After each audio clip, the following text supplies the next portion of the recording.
Hello, and welcome to a presentation on why we must all become digital citizens by Ty Vonsall. Teaching digital citizenship equips students with knowledge, skills, and resources to succeed as lifetime learners. So through this presentation, we will be discussing what digital citizenship is, how we can prepare our students for it, and but do I have to, the educational laws, and stipulations around digital citizenship. So to start, what is digital citizenship? Digital citizenship refers to the responsible use of technology by anyone who uses computers, the internet, and digital devices to engage with society on any level. Why should we be teaching it? This quote from Go Guardians sums up the need for teaching digital citizenship pretty solidly. New technology is being created daily, and online communication is becoming an increasingly common and important means of building and maintaining connections. Just coming off of this last year in general with the pandemic and online school, we know just how important having a good online presence is for students. And on top of that, it teaches a variety of other different things that we should be focusing on. Things like information literacy. So teaching digital literacy empowers students with the skills and understanding necessary to not only use the internet and technology to their benefit, but also to use it in the most effective way. Teaching students to be digital citizens also helps with cyberbullying prevention. So modeling respectful behavior for students and holding them accountable to adhering to these standards will help build a solid foundation for students to become responsible citizens, navigating both real and digital worlds with kindness and empathy. Digital citizenship also involves online safety. Students who are taught to understand and prioritize online safety feel confident to take charge of their digital lives and are less likely to fall victim to potential threats. On top of that, digital responsibility creates an awareness of how to create or how to navigate the potential threats of hacking, piracy, and viruses, as well as educating students on plagiarism and other forms of theft or inappropriate online conduct. And last but definitely not least, health and emotional wellness. Very important for students to be successful in school is to have a positive and safe ways to preserve and protect their developing social emotional well-being and physical growth, along with both the inherent benefits and dangers created by extensive online engagement. So how can digital citizenship be used? You can be a good citizen or you can be a bad digital citizen. Good digital citizenship engages young students and shows them how to connect with one another, empathize with each other, and create lasting relationships through digital tools. Bad digital citizenship entails cyberbullying, irresponsible social media usage, and general lack of knowledge about how to safely use the internet. We definitely want our students to be in that good citizenship category and not in the bad citizenship category. So how can we make sure our students are good citizens? Almost all of the requirements for being a good digital citizen can be integrated into the classroom. So here are some of the concepts included in good digital citizenship and teaching good digital citizenship. Online empathy, so understanding online behavior, how the internet works, understanding how the internet actually functions so that they are more well informed of how this connection happens and how they can influence it and be influenced by it. Understanding user data, so who is collecting data and what kind of data they are collecting. Practicing digital literacy, so again, understanding the internet accuracy and origins of information that they're finding. Acknowledging the digital divide, so understanding the disparity between those who have access to the internet and resources and those who don't. Again, practicing digital wellness, so practicing the balance between using digital tools and the internet and taking a break. And then last but again not least, securing digital devices, how to make sure you're safe online with your school issued laptops, your smartphones, anything like that. Okay, so to just go into a little bit more detail on each one of these things. Online empathy kind of centers around the concept that internet communication is void of any sort of tone, expression, and nonverbal cues. So it's extremely easy to misinterpret and make harsh judgments about online statements. So online empathy, you need to demonstrate and model good digital citizenship to promote a culture of positive online use. And we need to teach our students and understand how their technology usage affects others, and remind them that there is a person on the other side of their text, their tweet, their comment, whatever it is. Okay, so online empathy is a big component of digital citizenship, one of the more important concepts in my opinion. I think empathy would be a good thing to roll into any lesson, anytime that you possibly can into your class. Next concept would be how the internet works. So when you show students that the internet works in a sophisticated interconnection of digital tools, you kind of set the stage for helping them understand other elements of digital citizenship as well. Understanding user data, so talking and referring to their digital footprint that they are leaving on the world, and what kind of information they're putting out there that can be attached to their name and packaged in a quick little package that somebody on the internet could buy and just own all of their data. So understanding their user data and their digital footprint is important. Again, so is practicing digital literacy. So reading and understanding where information is coming from online, and understanding the origins of it, how accurate it is, whether this is information that they should be referencing or not.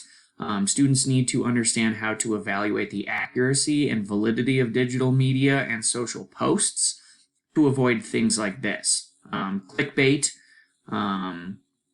things like fake news, and then again, looping back to the empathy, just trying to make sure students are more empathetic and understanding of the original intent and origin of information they're finding online. Acknowledging the digital divide. 75% of Americans have internet access, with the other 25-ish% living without internet access. So there is still a good solid percentage of individuals who don't have the internet as a resource. So teaching kids that, it's not just something that everybody has. It is a tool, and it is, an opportunity that they can use to their disposal, but needing to, use it well, use it smart, and not use it so much that it's negatively affecting your wellness. Okay, so this brings me to my next point, practicing digital wellness. Digital wellness is the practice of refraining from indulging in the internet and digital media for unreasonable amounts of time. Just making sure that students understand that there needs to be a balance between the online world and the real world, and that they should be establishing limits with technology and limiting the amount of technology used during face-to-face time with friends and family. And then the very last component is, again, securing those digital devices, just making sure that they understand things like smartphone security, and if they're using things like facial recognition, ensuring that they don't post similar photos of their faces online, because you can use photos to unlock smartphones on facial recognition. They understand what VPNs are, antivirus software, so that they can keep all of their information and all of their content secure, and just making sure that they know how to protect themselves from online intruders. So those are some of the concepts that we could be teaching to students, and things that are important to integrate into our classrooms as it relates to digital citizenship. Effectively adding digital citizenship to a child's education requires integration from the very beginning. Principals, staff, IT directors, admin, superintendents, and boards need to work together. Teaching digital citizenship should be a district-wide initiative. Which brings me to our next topic of how can we prepare our students. First, we should make sure they're ready. So READY is an acronym that stands for Remind, Encourage, Accountability, Demonstrate, and Yes. So remind students to be mindful of what they post, encourage students to be present with family and friends, encourage accountability for internet safety both at school and at home, demonstrate good digital citizenship, and be a culture of yes when it comes to using digital tools. Teach them how to use it safely as opposed to not use it at all. Okay, so easiest way to integrate some of this stuff into the classroom is just using some of these curriculum tools that I have listed on these slides. I will share this presentation after the fact with anyone interested so that you can take a look a little bit more thoroughly at each one of these for your own purposes if you desire. But there are 3 sets of curriculum guides for digital citizenship that cover a lot of the components that I talked about in the first section of concepts of digital citizenship that we should be teaching. One from Common Sense Education, one from Harney Education Service District, and then one from iSafe Enterprises. And they offer just a variety of different information from, just lesson plans and lessons on all of this information, all the way to, digital permission slips, verified parental consent. A lot of good resources here. But do I have to? Yes. Essentially, you do have to. Digital citizenship components of it are integrated into law in this district.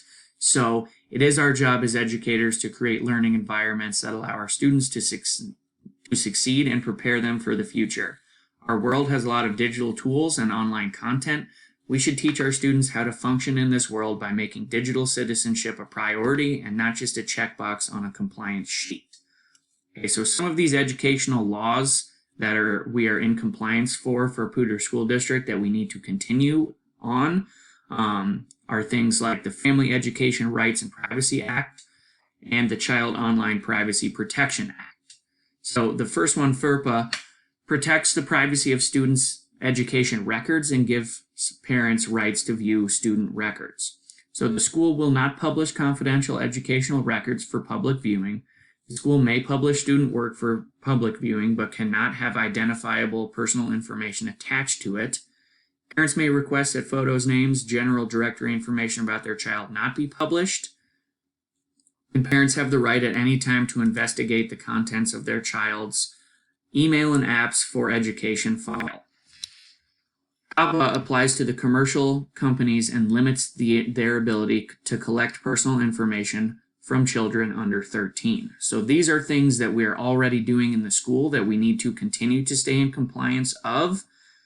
Additionally, with this one, the Child Internet Protection Act. So this one involves teaching internet safety to students in school, which is everything that we were just talking about with this whole digital citizenship thing. Okay, this is all rolled into the Child Internet Protection Act. Additionally, it ensures that technology must be in place to protect students from harmful materials, including those that are obscene or pornographic. So again, filtered internet access, which is why our students have the filtered internet access, which I know can kind of filter out some useful educational things on occasion, but generally speaking, it's for a good purpose because we are required to be in compliance with it to qualify for E-rate. So what is E-rate?